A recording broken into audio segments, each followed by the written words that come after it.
ce qui était dès le commencement, ce que nous avons entendu et ce que nous avons vu de nos yeux, ce que nous avons contemplé et que nos mains ont touché concernant la parole de vie, et la vie a été manifestée, et nous l'avons vue, et nous lui rendons témoignage, et nous vous annonçons la vie éternelle qui était auprès du Père et qui nous a été manifestée. Et ce que nous avons vu et entendu, nous vous l'annonçons à vous aussi, afin que vous aussi vous soyez en communion avec nous. Or, notre communion est avec le Père et avec son Fils Jésus-Christ. Et nous vous écrivons ces choses afin que notre joie soit parfaite.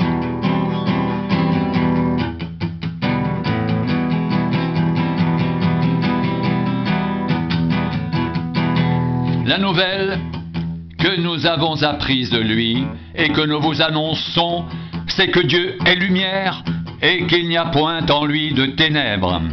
Si nous disons que nous sommes en communion avec lui et que nous marchions dans les ténèbres, nous mentons et nous ne pratiquons pas la vérité. Mais si nous marchons dans la lumière, comme il est lui-même dans la lumière, nous sommes mutuellement en communion, et le sang de Jésus, son Fils, nous purifie de tout péché.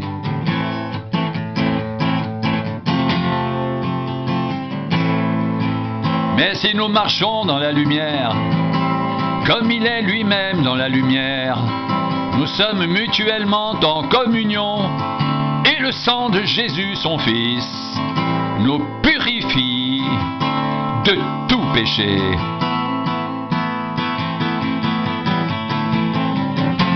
Si nous disons que nous n'avons pas de péché, nous nous séduisons nous-mêmes, et la vérité n'est point en nous. Si nous confessons nos péchés, il est fidèle et juste pour nous les pardonner et pour nous purifier de toute iniquité. Si nous disons que nous n'avons pas péché, nous le faisons menteur, et sa parole n'est point en nous.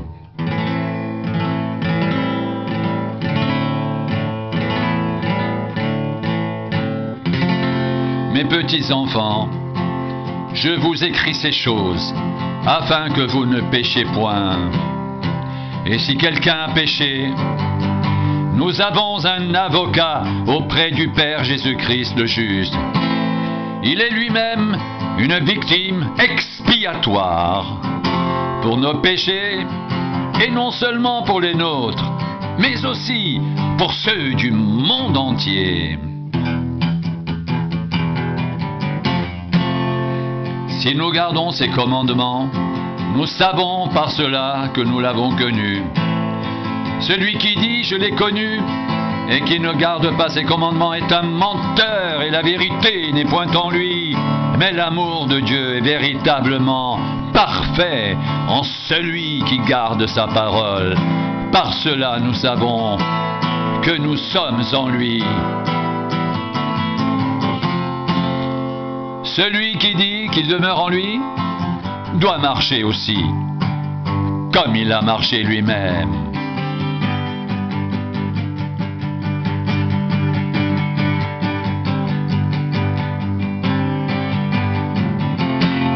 Bien-aimés, ce n'est pas un commandement nouveau que je vous écris, mais un commandement ancien que vous avez eu dès le commencement. Ce commandement ancien, c'est la parole que vous avez entendue. Toutefois, c'est un commandement nouveau que je vous écris, qui est vrai en lui et en vous, car les ténèbres se dissipent et la lumière véritable paraît déjà. Celui qui prétend être dans la lumière et qui est son frère est encore dans les ténèbres. Celui qui aime son frère demeure dans la lumière, et aucune occasion de chute n'est en lui.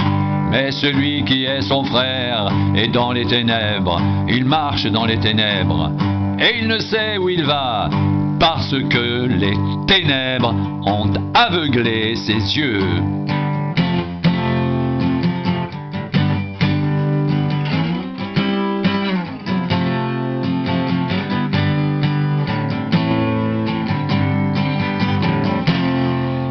Je vous écris, petits enfants, parce que vos péchés vous sont pardonnés à cause de son nom.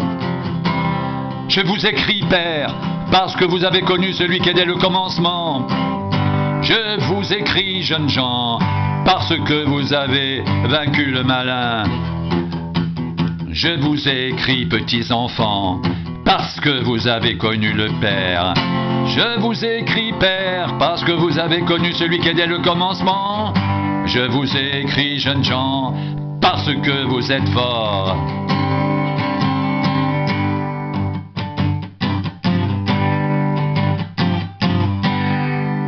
Et parce que la parole de Dieu demeure en vous, et que vous avez vaincu le malin.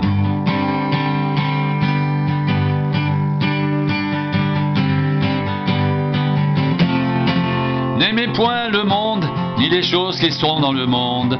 Si quelqu'un aime le monde, l'amour du Père n'est point en lui.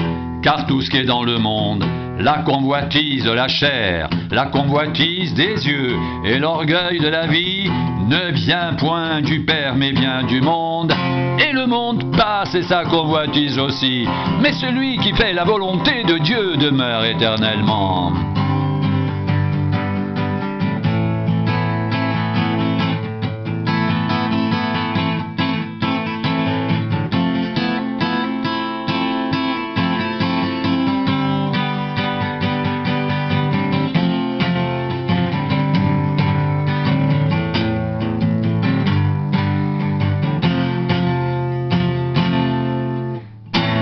Bien-aimés, ce n'est pas un commandement nouveau que je vous écris, mais un commandement ancien que vous avez eu dès le commencement. Ce commandement ancien, c'est la parole que vous avez entendue. Toutefois, c'est un commandement nouveau que je vous écris, qui est vrai en lui et en vous, car les ténèbres se dissipent et la lumière véritable paraît déjà. Celui qui prétend être dans la lumière et qui est son frère est encore dans les ténèbres. Celui qui aime son frère demeure dans la lumière et aucune occasion de chute n'est en lui. Mais celui qui est son frère est dans les ténèbres. Il marche dans les ténèbres et il ne sait où il va, parce que les ténèbres ont aveuglé ses yeux.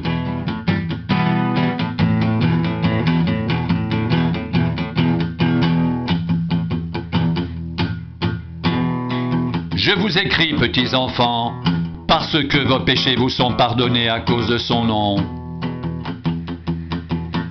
Je vous écris, Père, parce que vous avez connu celui qui est dès le commencement. Je vous écris, jeunes gens, parce que vous avez vaincu le malin. Je vous écris, petits enfants, parce que vous avez connu le Père. Je vous écris, Père, parce que vous avez connu celui qui est dès le commencement.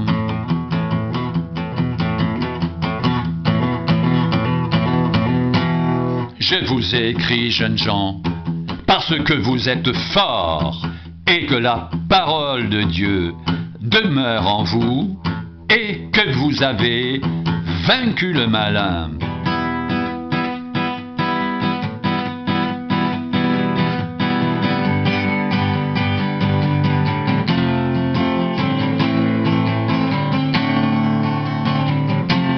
N'aimez point le monde,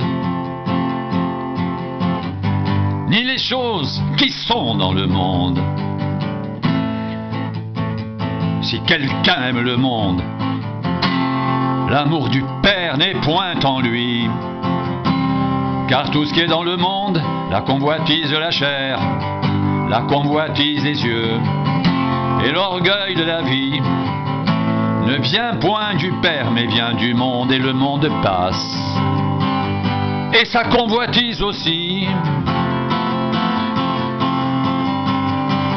Mais celui qui fait la volonté de Dieu demeure éternellement.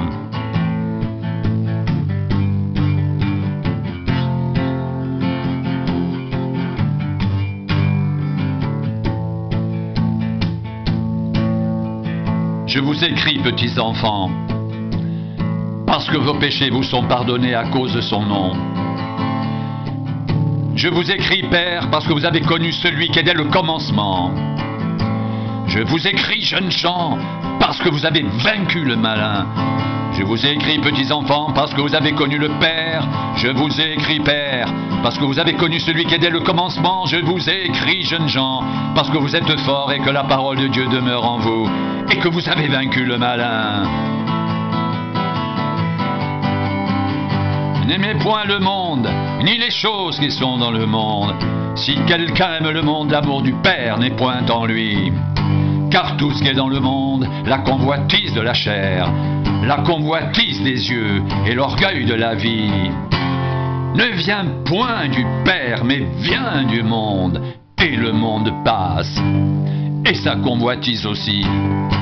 Mais celui qui fait la volonté de Dieu demeure éternellement.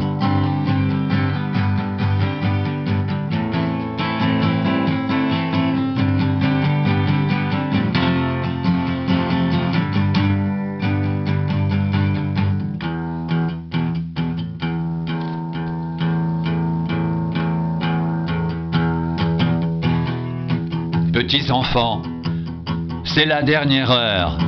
Et comme vous avez appris qu'un antéchrist vient, il y a maintenant plusieurs antéchrists, par là nous connaissons que c'est la dernière heure.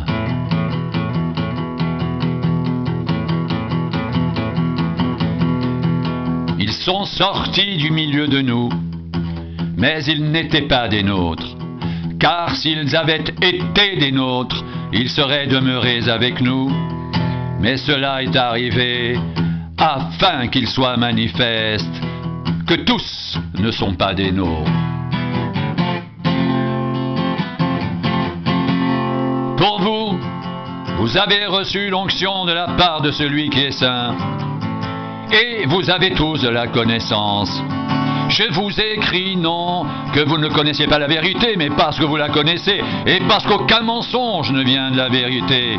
Qui est menteur, sinon celui qui nie que Jésus est le Christ? Celui-là est l'antéchrist, qui nie le Père et le Fils.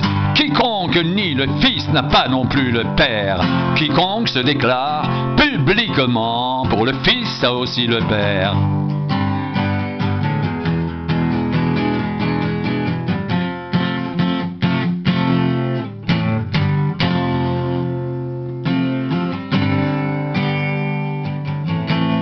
Que ce que vous avez entendu dès le commencement demeure en vous.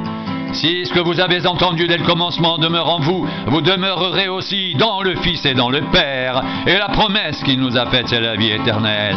Je vous ai écrit ces choses au sujet de ceux qui vous égarent. Pour vous, l'onction que vous avez reçue de lui demeure en vous, et vous n'avez pas besoin qu'on vous enseigne. Mais comme son onction vous enseigne toutes choses, qu'elle est véritable et qu'elle n'est point un mensonge, demeurez en lui, selon les enseignements qu'elle vous a donnés.